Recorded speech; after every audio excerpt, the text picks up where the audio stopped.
Once upon a time, two brothers, Jacob and Wilhelm Grimm, set out to find the forgotten fairy tales of ancient Germany.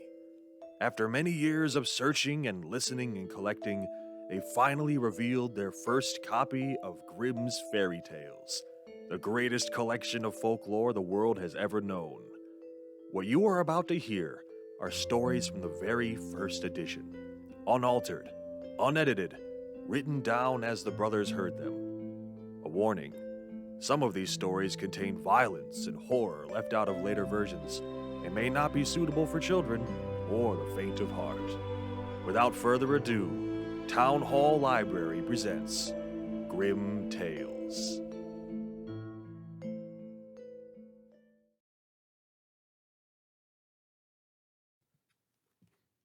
Once upon a time, there was a blacksmith. And this blacksmith enjoyed life. He squandered his money, he carried on a lot of lawsuits, and after a few years, he didn't have a single cent left in his pouch. He said to himself, "Why should I torture myself any longer in this world?" So he went into the forest with the intention of hanging himself. But just as he was about to stick his head into the noose, a man appeared from behind a tree with a long white beard and a great big book. And he said, "Listen, blacksmith, write down your name in this large book, and for 10 long years you'll have a good life. But after that, you'll be mine, and I'll come to fetch you." "Who are you?"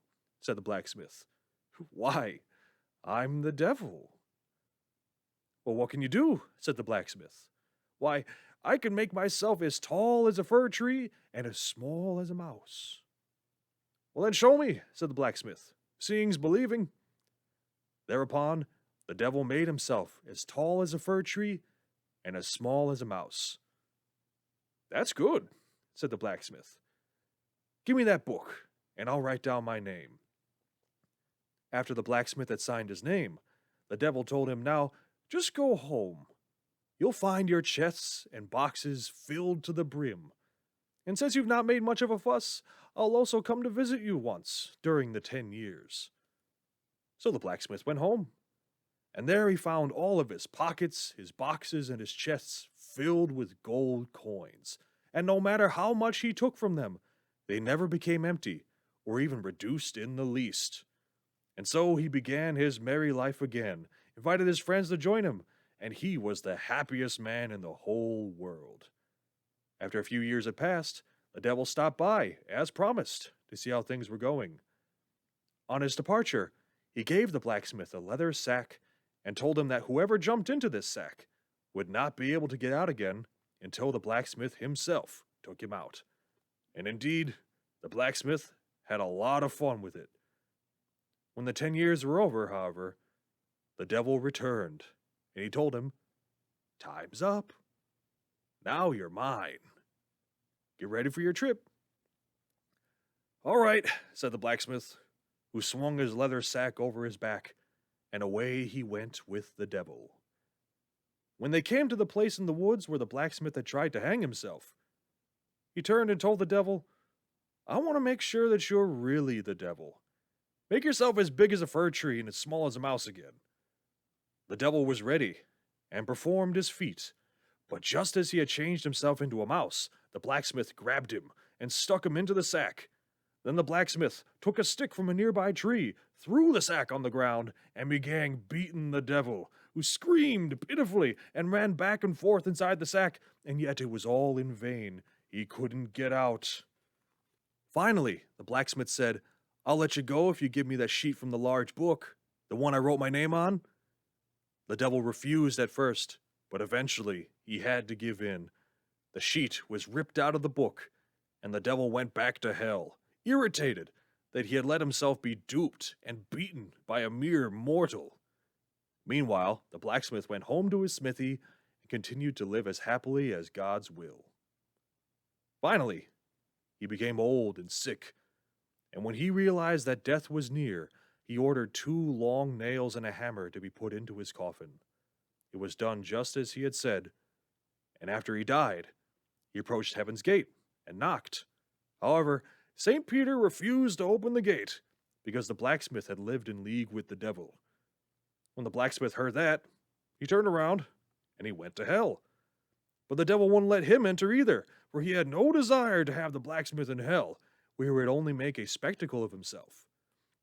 Well, that made the blacksmith angry, and he began to make a lot of noise in front of hell's gate, so much so that a little demon became curious and wanted to see what the blacksmith was doing. So he opened the gate a little and looked out. Quickly, the blacksmith grabbed him by the nose and nailed him solidly to the gate of hell with one of the nails he had with him. The little demon began to screech and wail, so that another demon was drawn to the gate. He too stuck his head out, and the blacksmith, he was ready. He grabbed this one by the ear and nailed him to the gate right next to the first demon, and they both began to let out such terrible cries that the old devil himself came running. And when he saw the two little demons nailed to the gate, he became so terribly upset that he wept and he leapt about.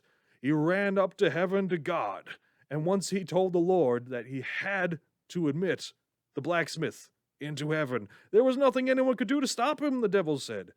So the blacksmith would continue to nail all the demons by their ears and noses one by one, and the devil would no longer be master in hell. Well, the Lord and St. Peter quickly realized if they wanted to get rid of the devil, they'd have to let the blacksmith enter heaven.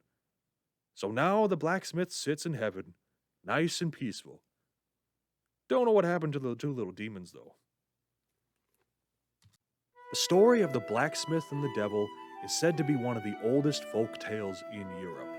Modern researchers theorize that it could be up to 6,000 years old, which would make this story older than blacksmithing, or the devil for that matter. When this story was first told, the book of Genesis would not be written for another 3,000 years. And in all that time, the basic plot of the story remained constant. A smith or a craftsman would be tempted by an evil being, life and power in exchange for his soul. But after taking the deal, the smith would outwit the evil being, defeat it, and keep his soul intact.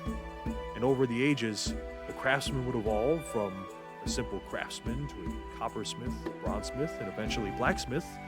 And then the evil being, a spirit, genie, or demon, eventually became the Christian devil. And that's the version that the Grimm brothers heard back in the 1800s. And they dutifully wrote it down, but in later editions, they had it removed from the collection, replaced with other similar stories. Perhaps they found the story a little too sacrilegious for their readers. After all, a grim fairy tale was usually about the consequences of breaking boundaries and behaving badly. A man dealing with the devil and living poorly and getting away with it did not exactly align with this.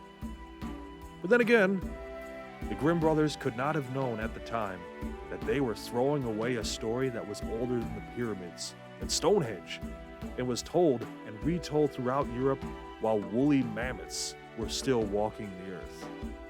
If they did, those dedicated European folklorists might have seen what true sacrilege they were committing.